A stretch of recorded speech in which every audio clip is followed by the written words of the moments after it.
Here we come. Okay, it does appear that we are now live on Facebook and YouTube. I don't know how many people are going to show up in the middle of the afternoon, just to show you how insane I am that I put all this on in the middle of the day. Well, as long as you're inside air conditioning, I think most people here in this area should be inside. Yeah, well, we're not going to tell anyone that Mrs. Q has air conditioning. Hi, Deb. Hi, how are you? Haven't seen you in a while. Yeah, it's nice to see you. Charles is here with me too. Oh, great. Hi. Yeah. Hi, hello. And also hi to everyone who's joining now on Facebook and YouTube. Please be sure to send me some comments so I know you're there and where you're watching from. You know, I'm always interested in knowing, and I just really want to thank everybody for joining me for what me is the middle of the afternoon. Some of you is morning on the West Coast, but it really is, you know, just great to see everybody here. I'm going to just take a quick look over here and see how we're doing. We have a few people watching, and I wanted to just update everybody on a sewing project that I'm working on because I know a lot of you like the sewing projects, and I am going to document this in pictures and video for you as well because I'm making a new gown for myself, for Mrs. Q, because I found that the clothing that I do have is not very suitable for summer, and that the outfits that I made before, the cotton is a little too heavy when you start piling on all of the layers. So under here, of course, I am wearing a, you know, chemise gown, right? And my stays, you can see them down here, my stays. And then over this, I have on a robe and a scarf, which is typical for informal wear, to just have a robe and it just pins in the front, you know, and this is the sort of thing you might wear around your house. And just a little bonnet over my very curly frizzy hair, which would be great if I was doing 1780s, but I'm getting ready to do something that took place in 1776. So the frizzy curly hairstyle was not popular yet. So, you know, I have to figure out what I'm going to do with my hair for that event that's coming up. But I am making a totally new gown. I'm hoping to, I'm going to make a new under chemise out of a much lighter handkerchief linen than the cotton I'm wearing. But I did manage to finish the bodice of the new gown. So I thought I would show it to everyone. It doesn't have any sleeves in it yet, but it's coming along very nicely. You can see the fabric. Pretty. Very pretty. This is the front, of course, with a nice low drapey neckline here. Very pretty. And it's going to be quite beautiful, I think. See if I can drape it around myself, have it look kind of natural. Let's see, where are my shoulders? I'm doing everything backwards here, right? So that would be the shoulders and the neckline, of course. And I think it's very pretty. It's a little, it's a very light cotton lawn with a little floral print on it, which will be really nice. This will have, you know, the typical thin 3/4 sleeve, and it will have the big billowing skirt that'll be draped up, you know, in what am I going to say? You know, draped up like the curtains behind me will be pulled up in a draping fashion. And the under petticoat is a really beautiful linen I found. Actually, it's lighter than a linen. It's a very almost muslin. And I don't know if you can see it. It is a very nice cream color. And it has almost, let's see if the lighting will adjust. You can see it has almost a square pattern in it in the threads. Let me get it much closer. There, I think you can see it there. And that will be the full petticoat on the bottom. I think they'll look quite nice together, right? I can show you the right side of the fabric out. So I think they'll look very nice together. And I think I'm also going to make a big bonnet out of this too. The bonnets you've seen with the big brim, the day bonnets with the big brim, and they're real high on the top and they have a bow. I think I'm going to make a matching bonnet out of that skirt material too. So that should be really nice. And that is the outfit I'm planning to wear on July 9th for our big reading of the Declaration of Independence, tearing down the statue of King George III reenactment that's coming up. But this will be nice and light, so I'll also wear it on some other things I'm going to live stream and some tours, because it'll be nice and light to wear, much better than what I have been wearing lately.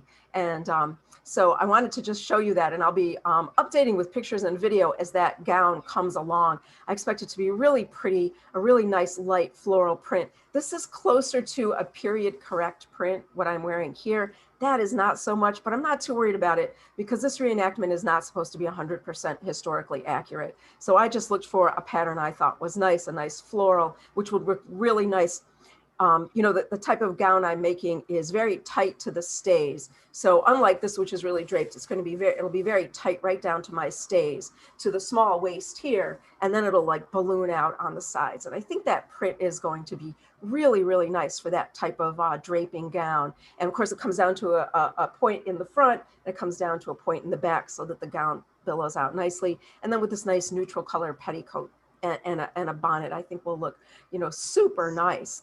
So this Friday, I hope you'll all be able to join me. I'm going to be talking about the Declaration of Independence and what would be going on around July 4th in various parts of the colonies, specifically Philadelphia, and some of the things going on in New York, because there isn't going to be a Mrs. Q Live after the 4th of July, since I'll be doing that reenactment on Friday, July 9th. I'll be out doing that. So this Friday, we'll be talking about the Declaration of Independence and some of the events that we're going to be reenacting on July 9th. Now, if you can't make it on July 9th, that isn't going to be live streamed or on video anywhere because it's a paid event. Although I think we're probably going to have a lot of photos that I'll be posting. And if that goes well, I likely will be arranging some more events like that throughout the summer, since the other history interpreters I'm working with are very encouraged about coming out to work.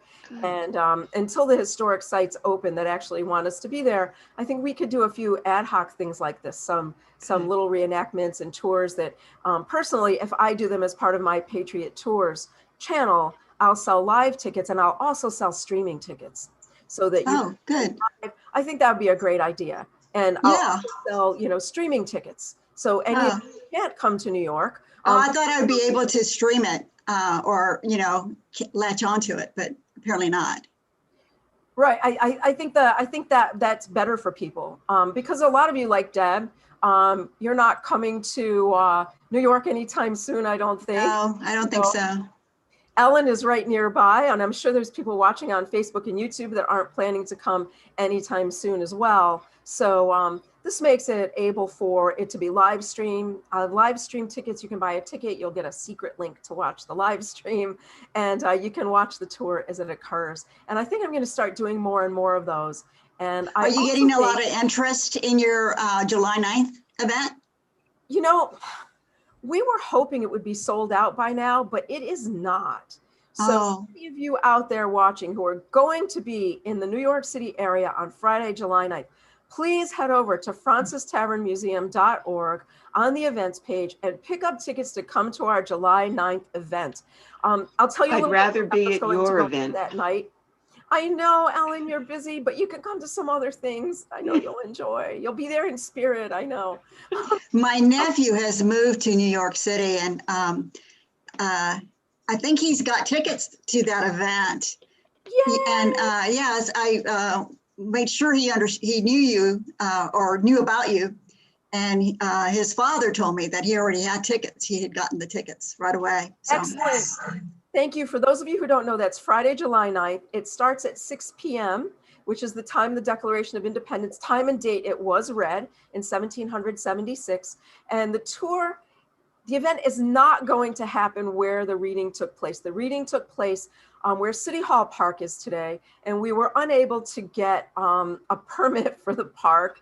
And we also thought that was kind of a long, dull walk from the park all the way down to where the statue was. So we modified it a bit in that we're going to start in Battery Park. And for those of you who know Battery Park, we're going to start by that big eagle statue, that World War II statue. Yeah. I'll come out, Mrs. Q will come out and greet everyone. And I'll talk a bit about the circumstances in New York on July 9th, 1776, what's been occurring for the last few months, give you an idea of the geography, who's where, what kinds of things are going on. And then we're going to hear a bell ring. And when the bell rings, the gentleman will be arriving to read the Declaration of Independence. And we are going to do a full reading of the entire Declaration, both the preamble, the central piece that lists out all of our grievances against the crown, and then the conclusion that tells why we feel we have the right to separate from England. After we hear the Declaration of Independence, we're going to take a bit of a walk through the old town in New York, and we're going to run into some acquaintances of mine.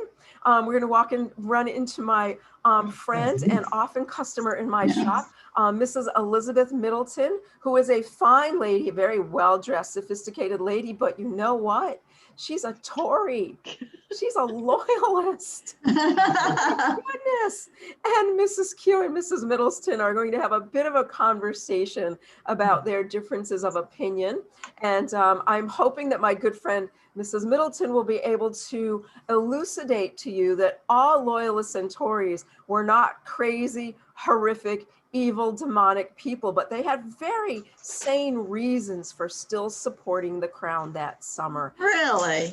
Yes, and I'm sure she'll be able to very well explain those reasons to everyone. And of course, I will be dressed like a rebellious American woman, meaning all local types of fabrics or homespun. So you see my petticoat's going to be very plain, as will be my bonnet. And that floral fabric is not that extraordinary. It's just a very light woven cotton. But I expect Mrs. Middleton will be dressed more in the English style. She may even have on hoops and, so she'll be dressed more in the English style. So you'll get to see two ladies dressed differently as well. After we speak to Mrs. Middleton, we're going to walk around the town a little bit more because, on July 9th, the town was full of soldiers. And they were full of soldiers fighting for Washington. The British soldiers are not on the island yet. And so we'll be talking to a number of those soldiers about where they're from and remembering that many soldiers traveled long distances. Just wanted to check something over here. Many soldiers traveled long distances and all they had with them was their family weapon. And we'll be examining some of those weapons to see what they are and how they're used. And they're all going to be wearing different types of uniforms because, of course, by then we didn't have a standardized uniform. Only, Washington's officers really had uniforms. And I think you're going to find what some of them are going to be wearing to be very interesting. And I should also tell you, all of the outfits you're going to see on this tour are handmade. So they are all, hand-tailored outfits for everyone. And I think we may also, it's very likely that we'll run into His Excellency, the Commander-in-Chief. As you saw Friday night when Mr. Q and I were walking around as we had another engagement Friday, we happened to be passing along Queen Street, and there in front of the Queen's Head Tavern was His Excellency General George Washington, and I got to have a few words with him there. So you never know who you're going to run into walking around colonial New York City any time of the day or night. So I'm sure there's a good chance we'll run into the commander, and he'll be talking about the state of his army that summer and what he expects to be happening. He may also have some words, shall we say some stern words for Mrs. Q, who should have left the city by now and has not. So we may have a little bit of an exchange between the general and Mrs. Q about her hesitancy to leave the city and his insistence that she get out as soon as possible. We'll run into some other officers, I believe we may run into, and we may even run into a true son of liberty, who will tell us what he has been up to and what is going on in the city that night. And if you don't already know, what was going on in the city that night was the total destruction of the equestrian statue of King George III. And I'm not going to reveal what we're going to do for the reenactment part of the tearing down the statue, but we do have something extraordinary and lots of fun planned. And after the statue is destroyed, we are all going to have a number of good huzzas, of course.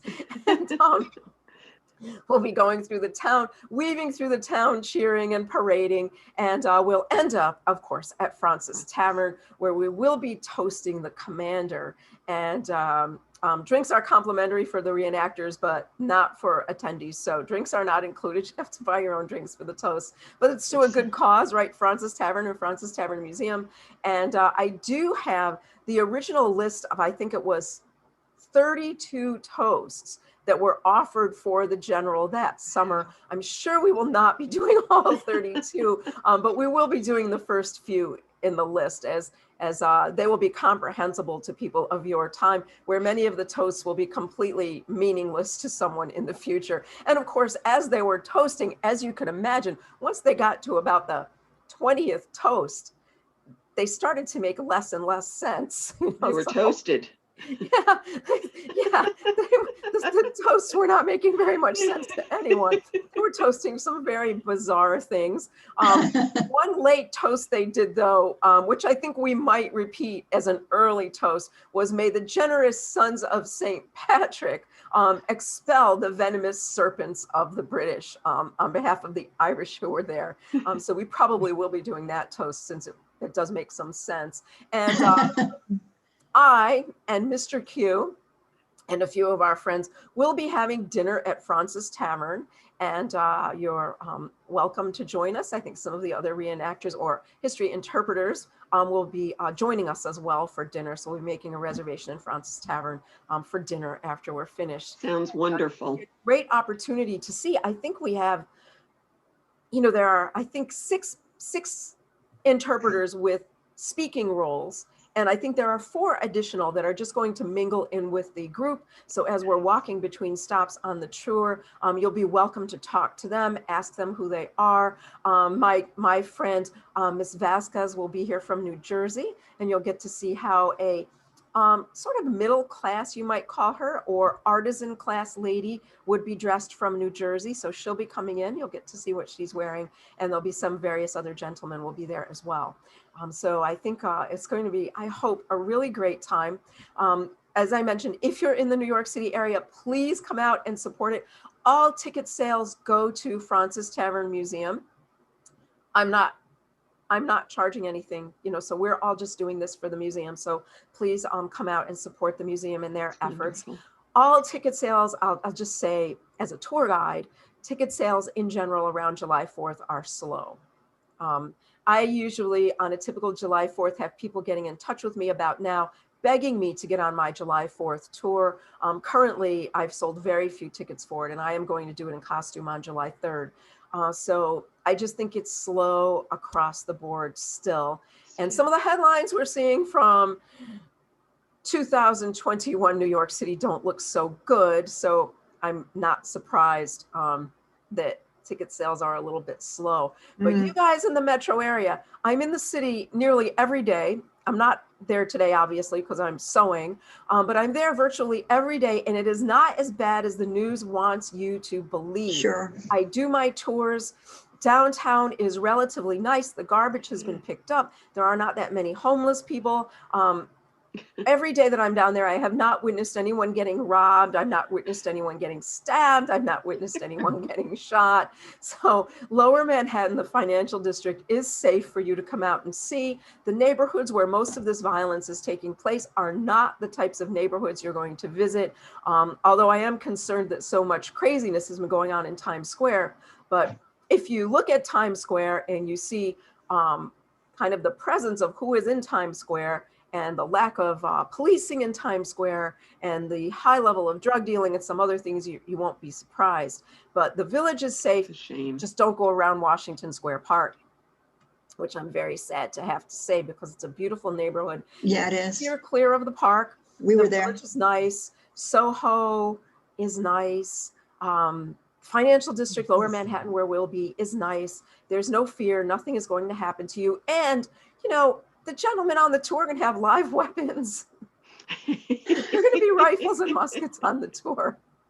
They're replicas, but they're operating weapons. And I'm not sure, because we haven't had our final meeting yet, but there just might be some live fire on this tour as well. So we may see some rifle and musket demonstration on the tour. So we're hoping to be able to do that for you too. So it's really going to be a fun night for everyone. And I'm working really hard on this new outfit to wear. I'll be debuting it that night for anyone who wants to see it. And then I'll be wearing it afterwards. Of course, I'll do a Mrs. Q live wearing it so everyone can see it, because it's going to be a really lovely outfit.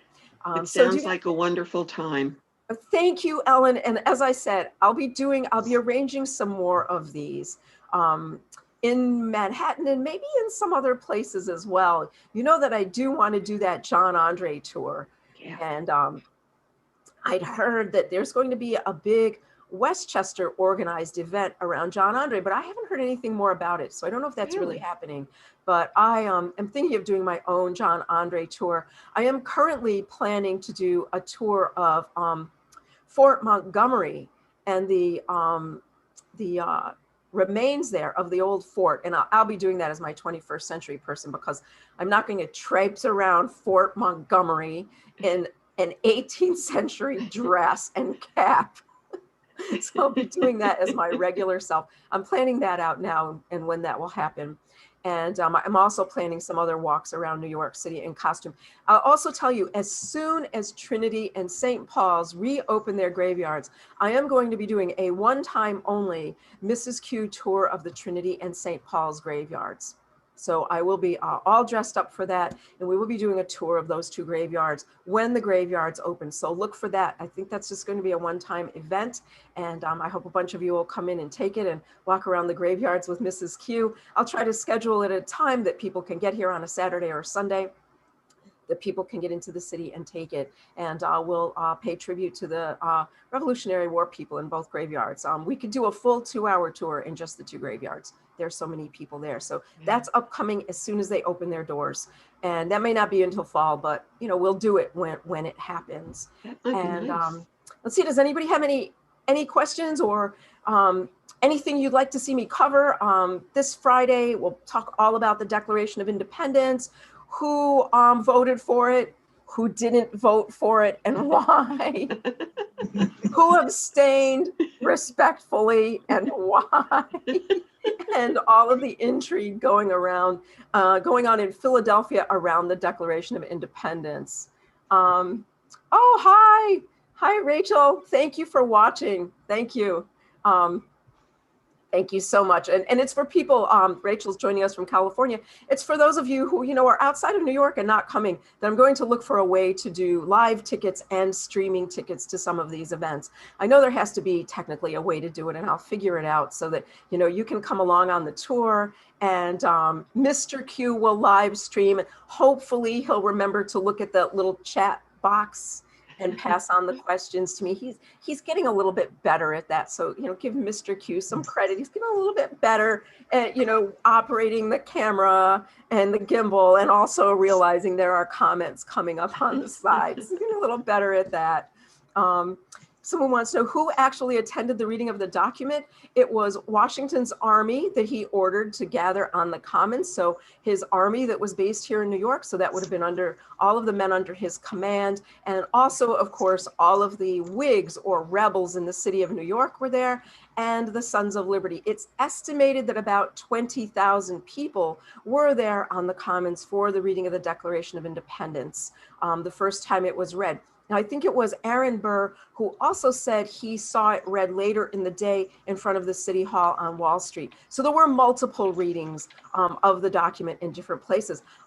Our second choice for our reenactment was to do it at Federal Hall, which was the City Hall where it was also read.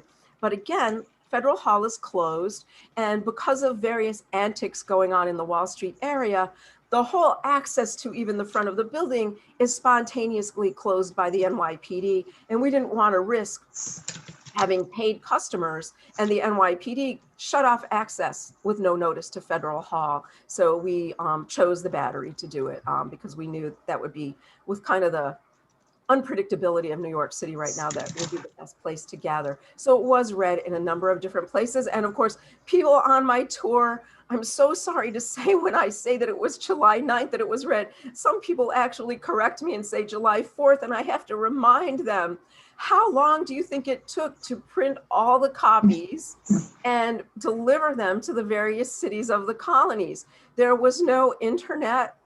There was no email. The printers in Philadelphia had to print up copies, and then they had to be carried by hand on horseback or by boat to the various other towns. So as you can imagine, the closer you were to Philadelphia, the faster you got the document, and the further away, the longer it took. So it took until the 9th for it to get to New York. And of course, it had to be printed in New York.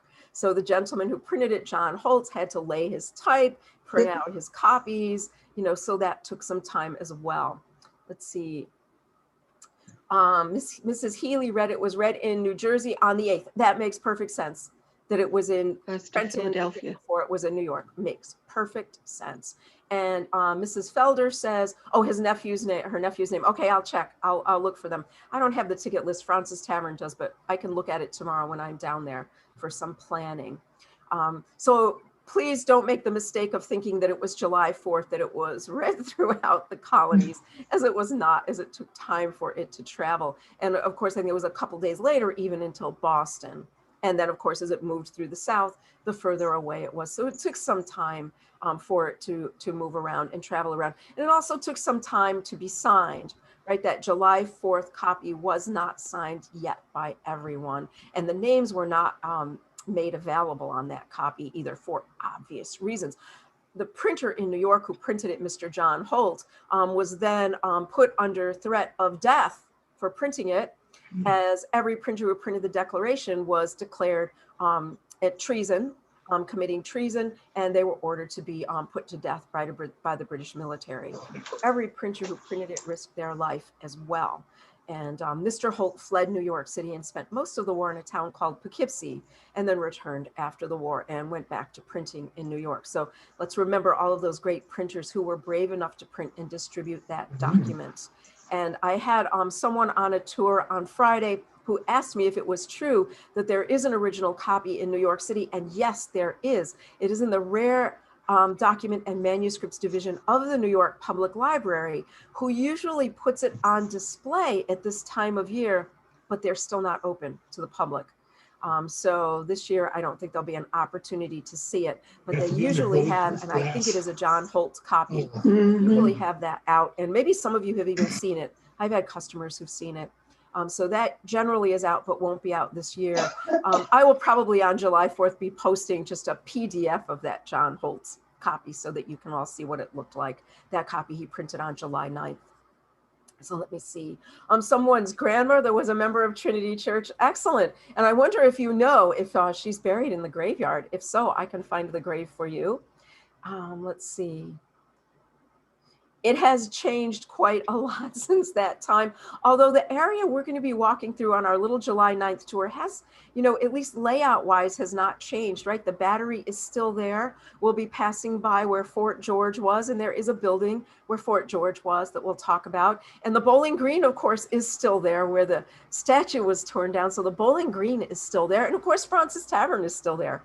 So we will be seeing some things, and we will be walking on all of the original streets, taking the original route from the Bowling Green down to the Francis Tavern on the tour. So it'll be kind of fun. You know, the streets are cobblestone, some of them that we're going to be on. So it'll be fun. And, you know, I'm sure our Sons of Liberty are all going to be, you know, cheering and making mischief as we make our way from the Bowling Green down to the tavern. And I'm hoping, I have been also telling people, if you want to come and you either don't want to walk on the tour for some reason, but you do want to have some fun, the tour should be ending at approximately 7:30 at Francis Tavern. So some of you in the New York City area, maybe you'll just want to come out and be at the outdoor area of Francis Tavern having a drink or having something to eat when the whole tour arrives, and you'll be welcome to cheer with us and toast with us if you'd like to do that. So remember that that's also an option if you don't want to take the whole tour, but you still want to see what everyone looks like and partake in some of the fun. Just be at Francis Tavern at about 7:30, and we should be arriving around that time for an evening, I hope, of lots of fun and good cheer. Oh, not buried in Trinity Graveyard. If any of you do have ancestors that you know are buried in St. Paul's or Trinity Graveyard, if you let me know, I can find the grave online for you, and I might have a picture of it. If I don't have a picture of it, you know, when the graveyard opens, I'll go get it for you. You know, I'm happy to do that for any of you who have ancestors who were in New York City at that time. Or if they're, let's see, what are the other old graveyards I have access to? If you may have ancestors that are in the old Jewish burial ground in Chinatown, I can go up and get pictures of that. I'm thinking of doing a live stream of a visit to that graveyard. If I can figure out a way to walk around, it's a very inconvenient spot, but I'm thinking of doing a live stream of that because it is one of New York's oldest graveyards, and it is the oldest Jewish graveyard in North America. So it has some interesting historical aspects to it. So let's see. So that's great. So thank you for joining me this afternoon. I'll do some more of these little I'll do some more of these little interesting afternoon things for you. And be sure to follow Patriot Tours NYC on social media. If you enjoy Mrs. Q, you can always make a one-time donation at paypal.me/Patriot Tours or Venmo for you guys who are younger. I also take Venmo. I'm on Patriot Tours NYC on Venmo, and I'm Mrs. Q's NYC on Patreon, where I post a lot of stuff. You can become a patron. Whatever you like to do, I appreciate your support. And until next time, I'll see you till next time. Everyone take care, and watch my gown progress. I might do another one when I have the bodice, the sleeves, and the overgown done so that you can see what that piece looks like. So thank you everyone, and I'll see you Friday for a great talk about one of the greatest documents ever written in the history of man, the Declaration of Independence. So I'll see you Friday night I don't know if I'll be in the parlor or the kitchen. It depends on how hot it is. So we'll see where I'll be Friday night. Regards to Mr. Q. Oh, yes. I'll give Mr. Q your regards. He'll be here Friday night, I'm sure, snoring in the background or doing something embarrassing. Thanks, See Mrs. everyone Q. Friday. Have a great rest of your week. Thank you for watching.